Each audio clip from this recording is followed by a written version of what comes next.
කලින් භවයේ ඉපදුනේ ඔබ වහන්සේමද? බුදුහාමුදුරුවෝ කියන ඒක ඔබ වහන්සේ නෙමෙයි කියලා. බුදුහාමුදුරුවෝ කියනවා පින්වත් මාණෙනි එදා මේ සක්විති රජ වෙලා වෙස්සන්තර ජාතකේ මම තමයි හිටියේ.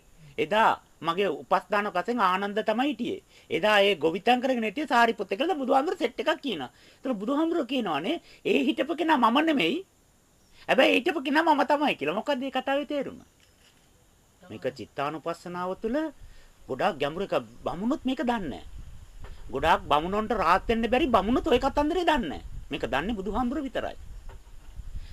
මේ ගිය කලින් මම මේම කළා ආනන්ද ඒ නිසා මට මේම වුණා. ඒතකොට එතන ඉඳලා තියෙන බුදුහාමුදුරුවෝමනේ. ඔව් එහෙම ගත්තා. ආනන්ද අපට යවාහල් බුදින්න සිද්ධ වෙනවා.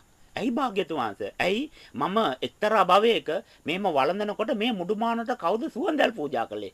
මේම අකුසලයක් කරගත්තා. ඒ නිසා අපට යවහල් වළඳන්න වෙනවා ආනන්ද. මේක කර්මයක්. එදා මම බෝධිසත්වයෙක් වශයෙන් මේ වරද කළා.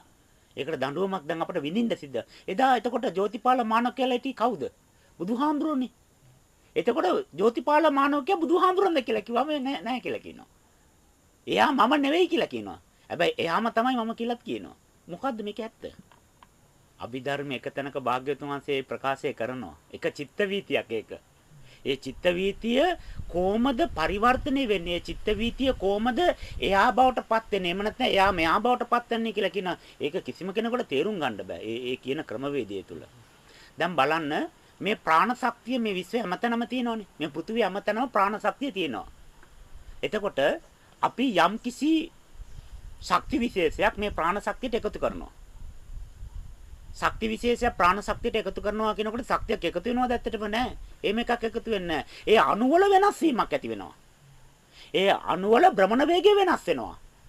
ඒ අණු වල ක්‍රියාකාරීත්වය වෙනස් වෙනවා. එතකොට ශක්ති විශේෂයක් එකතු වෙනවයි කියලා කියන්නේ ඒ අණු වලට පීඩනයක් ලැබුණාම මේ අණු වල ක්‍රියාකාරීත්වය වෙනස් වෙනවා. එතන මම කියලා එකක් හැදෙනවා. ඒක චුත වෙනකොට ඒ පීඩනය යනවනේ. ඒ පීඩනය අයින් වෙලා යනවා. අයින් වුණාම ඒ පීඩනය වෙන තැනකින් හට ගන්න බැරිද? එතන ඒ අණු ටික ඒ විදිහට භ්‍රමණය වුණත් මෙහා වගේම එකක් එතන හැදෙන්නේ නැද්ද? එයාම තමයි. හැබැයි එයා නෙමෙයි. එහෙනම් මේ විශ්වයේ හැමතැනම එකම ශක්ති පද්ධතියක් තියෙන්නේ. මේ ශක්ති පද්ධතිය තුලින් මම කියන සංකල්පයෙන් අදාගත්ත පීඩනය ඕනම තැනකින් මතුවෙන්න පුළුවන්. ඒ මතුවෙන තැන මේ කර්මය මෙතන සැකසිච්ච කර්ම ටික එතන පරිසන්දනයි. ඒ පීඩන දෙක එකයි. මේ විශ්ව තරලය තුල ඒ ශක්ති විශේෂයේ ඕනම තැනක ඕනම ස්ථානයකින් මතුවෙන්න පුළුවන්. මෙයාම නෙමෙයි. හැබැයි එයාම තමයි. මෙයා නෙමෙයි. එහෙනම් මේ කොහමද එයාගේ කර්ම ටික එතනට පරිසන්දෙන්නේ? එහෙනම් එයාම තමයි. එයා ඉපදුන්නේ නැහැ. එයා ඉපදුන්නේ නැහැ. හැබැයි ඉපදිච්ච කෙනා එයා තමයි. පැටලුණාද? එකම ශක්ති විශේෂයක් ඒ ශක්ති විශේෂය ස්ථානගත වුණොත් ඒක අර විශ්ව ශක්තියෙන් වෙන් වෙනවා. මහා මූද කියලා එකක් තියෙනවා. සාගරය කියලා කියනවා. මූද කියලා කියනවා. සයුර කියලා කියන මොන වචනෙන් කිව්වත් කමක් නැහැ. වතුරනේ මූද තියෙනවා. ඔබ වහන්සේ බෝතලයකට මූදු වතුර අරගෙන මූඩියෙන් වානවා. වාලා මූදට විසි කරනවා. බෝතලේ ඇතුලේ තියෙනෙත් මූදු වතුර, එළියේ තියෙන මූදු වතුර දෙක එකට එකතු වෙලාද? මේක තමයි මේ මමත්වයෙන් සිද්ධ වෙන්නේ. මමත්වයේ කියන මේ කය තුල තියෙනෙත් අර එළියේ තියෙන විශ්ව ශක්තියමයි. හැබැයි මූඩියක් දාලා වාරත් නේ මූඩිය තමයි මාන්නේ.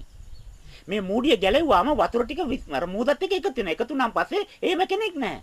එයා විශ්වයට එකතු වෙලා මිශ්‍ර වෙලා දිය වෙලා යනවා.